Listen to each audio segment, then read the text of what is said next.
Voilà. Quand le gauche est en avant, le droit vient lui passer devant. Je vous en supplie.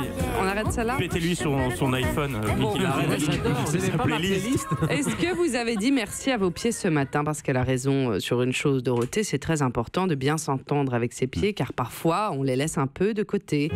Bah oui, ils ont eu pas mal d'embûches sur leur route, nos pieds, surtout cet hiver. Et ils ont eu froid, avec des températures allant largement au-dessous de 0, n'est-ce pas, Ariel? Il y a quelques jours, j'ai regardé mes pieds et j'ai eu très envie de leur dire un grand merci et je leur ai fait un gros bisou.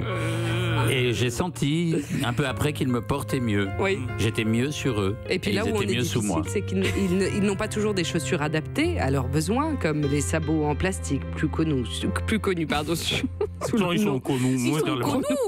sous le nom de Crocs. Bon, alors, je vous raconte l'histoire. Oh là là. Selon un podologue américain, porter des Crocs ne serait pas idéal pour nos pieds. Elles offrent un bon soutien de la voûte plantaire, mais le problème serait d'ailleurs que ces chaussures ne maintiennent pas correctement, selon lui, le talon. Donc ça fait des années qu'on dit que ces chaussures, elles sont confortables, elles sont pratiques et esthétiquement, on met des pieds dans des égouttoirs, on peut le dire. On aime ou on n'aime pas. Coloré, Mais bon. rigolo, mais ça reste des égouttoirs.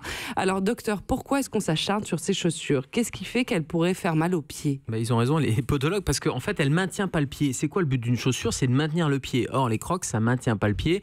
C'est un peu large, ça va glisser. Donc, du coup, pour vous accrocher et pour que le pied puisse s'agripper, vous allez recroqueviller vos orteils. Et c'est là où il y a un risque de frottements anormaux, il y a un risque de tendinite. Et donc, la voûte plantaire est mal maintenue. Donc, c'est une mauvaise idée. Alors, non pas, il ne faut pas les interdire. Par contre, il ne faut pas porter des Crocs en permanence. Et l'Académie des podologues américains, c'est ce qu'ils disent. Ils disent qu'il faut simplement varier les chaussures. C'est le soir du réveillon de Noël, on les fait péter, mais sinon... Éventuellement, sur le perron de l'Élysée, où vous voulez, mais il y a des gens qui utilisent... il y a des gens qui utilisent toute l'année des Crocs. Les infirmières. Et ben voilà. Il y a même des pays qui ont interdit aux USA, ils ont interdit au Canada, en Suède, ils ont interdit pour le personnel soignant de porter ce type de sabots Crocs. Mais alors pas pour les raisons que je viens d'évoquer sur le maintien, mais parce qu'il y a des trous dessus. Et quand il y a des trous, ça protège pas le pied quand on tombe une seringue. Donc c'est pour ça que ça a été interdit avec les personnels soignants. Mais pour tout le monde, il faut pas les porter en permanence. Vous pouvez les prendre à l'été, pour la soirée le printemps, des Césars, c'est pas mal. mais c'est tout. Une petite soirée sans souci, mais en tout cas, variez vos chaussures. Quelles chaussures on doit porter alors pour éviter d'avoir mal aux pieds et aux jambes? Comment littéralement trouver donc chaussures à son pied? Il n'y a pas de chaussures idéales, mais il faut varier les chaussures. Par exemple, si vous aimez les talons, pas de problème, prenez des talons, y compris des talons hauts, mais vous n'allez pas les porter tout le temps. Et là, il faut plutôt aller voir du côté des Allemandes. Vous savez, en matière de chaussures, elles sont très fortes, les Allemandes.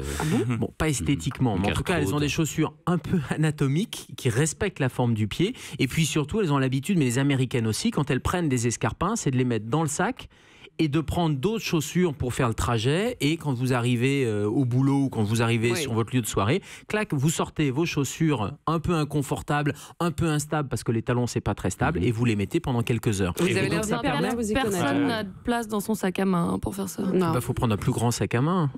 Gérald a l'air...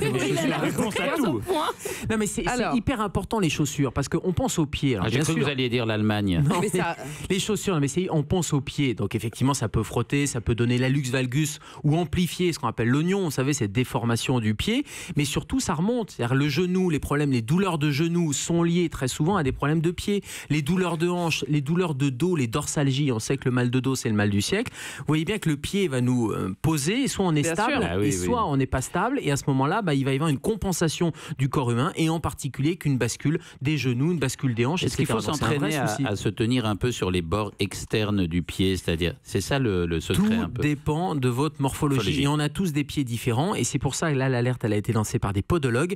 Ça vaudrait le coup d'aller voir de temps en temps un podologue. Alors c'est pas des médecins en France, ce sont des professionnels paramédicaux. Et ils ont un appareil qui est pas inintéressant, qui permet un podoscope, qui permet, c'est une espèce de lampe un peu comme un négatoscope, une lampe blanche. Vous mettez vos pieds dessus et ça permet de voir justement si vous êtes plutôt pronateur, supinateur, c'est-à-dire quelles sont vos zones d'appui. Et en fonction de vos zones d'appui, il y a des chaussures qui peuvent être adaptées. Comment vous appelez cet appareil? Un podoscope. Et d'autres qui ne sont pas adaptés. C'est important pour les gens qui font de la course à pied. Si vous faites de la course à pied avec des chaussures qui ne compensent pas votre anatomie naturelle, vous allez avoir mal aux genoux, vous allez avoir mal au dos, et le sport vous fera plus de mal que de bien. Et éventuellement, on compense avec donc des semelles qu'on se fait faire par un podologue. Et les podologues peuvent compenser par des semelles, mais il y a surtout des chaussures qui permettent, quand on choisit bien sa chaussure, et vous voulez un critère pour choisir bien sa chaussure, un dernier, il ne faut pas qu'elle serre trop. C'est qu'une chaussure qui serre trop, et on dit souvent elles vont se faire à rien du tout. La chaussure ne va pas forcément se détendre, elle va juste vous faire souffrir. Très bien, les choses sont claires. Merci beaucoup, docteur.